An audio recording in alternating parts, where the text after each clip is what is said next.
sizlarga 6 mahal ovqat beriladi onaga. Bolaga pastda polniy kerakli o'sha nima cho'miltirish kerakmi, qanaqadir dorisini berish kerakmi, podguznik almashtirish kerakmi, hammasini bolaga pastda nyanchkalar qarab o'tirishadi.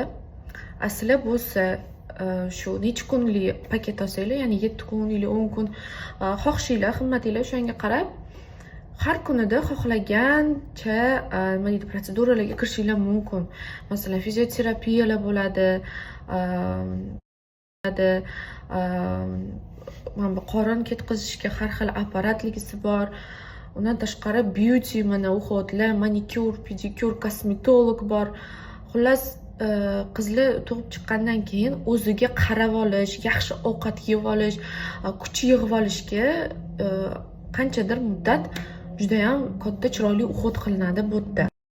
Yana ham men sizlarga qisqacha aytib o'tdim. Qisqa ma'lumot qilib, sizlarga yana ham batafsil kerak bo'ladigan bo'lsa, pastdagi nomerlarga, call centerga telefon qilsanglar bo'ladi. So'rab, kunduzgi vaqtda shunaqa savolinglar bo'lsa so'rab olsanglar bo'ladi. Или же Instagramligisini ham отметка qilaman sizlarga, yozib yuborsanglar, sizlarga ham to'liq price, to'liq ma'lumotlarni tashlab berishadi. Shunaqa qilib biz endi mana bugun birinchi kunimizni o'tkazdik. Bolam bilan o'zimga ham qarab olishga ulgurdim.